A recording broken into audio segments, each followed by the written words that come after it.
Hello and welcome.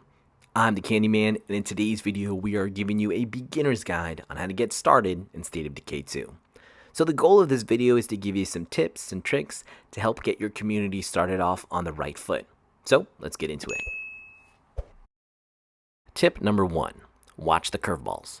In State of Decay 2 in the year 2023, they introduced a new feature known as curveballs. These are random events that impact the way players play the game.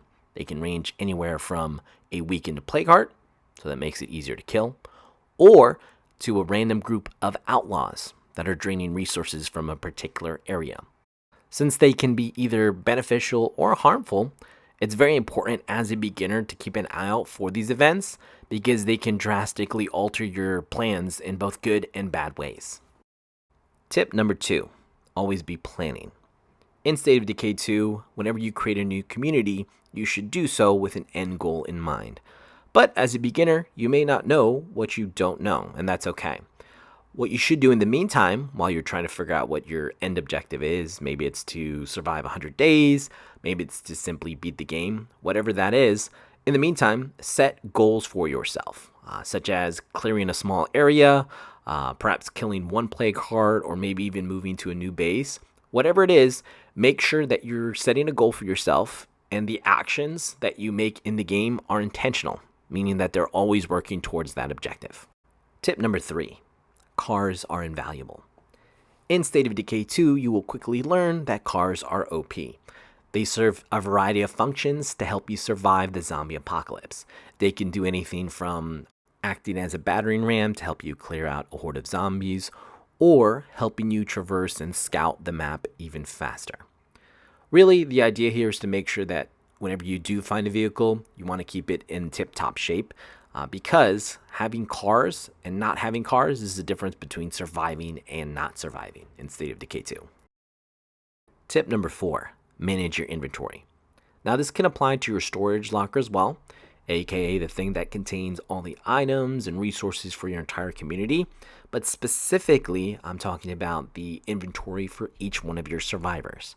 You want to make sure that you're adequately prepared for any situation that you're trying to face or intentionally trying to face. So for example, let's say you're going out to try to attack a plague heart. You want to make sure that you've got the appropriate weaponry, consumables, throwables, etc. to take on that fight.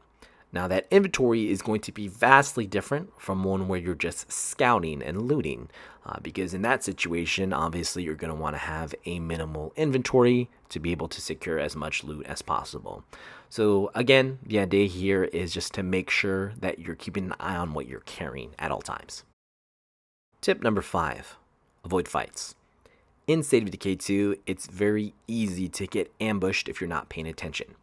So what you want to do is try to avoid fights altogether because what happens is you may be fighting just a simple horde of zombies, right?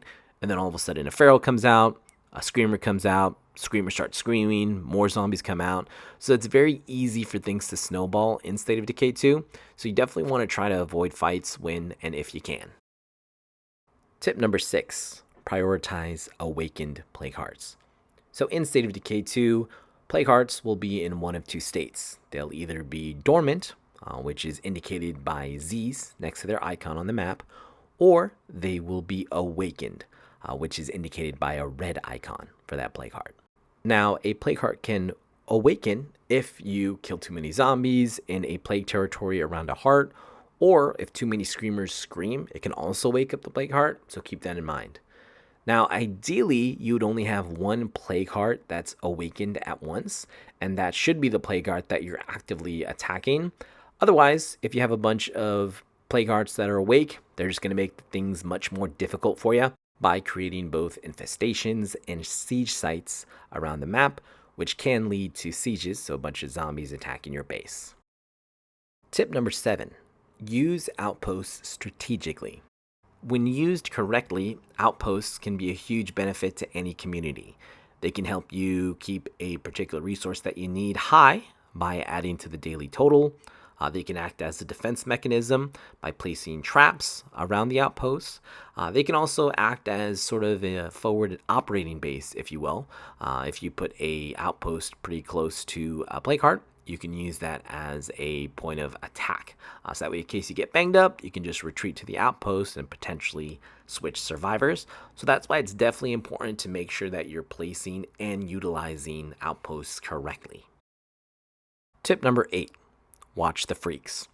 In State of Decay 2, there are special zombies known as freaks. These are screamers, ferals, bloaters, juggernauts, basically all these zombies that don't look like normal zombies. Now you always want to be mindful of their location in the middle of a fight, because if not, things can definitely get out of control pretty fast.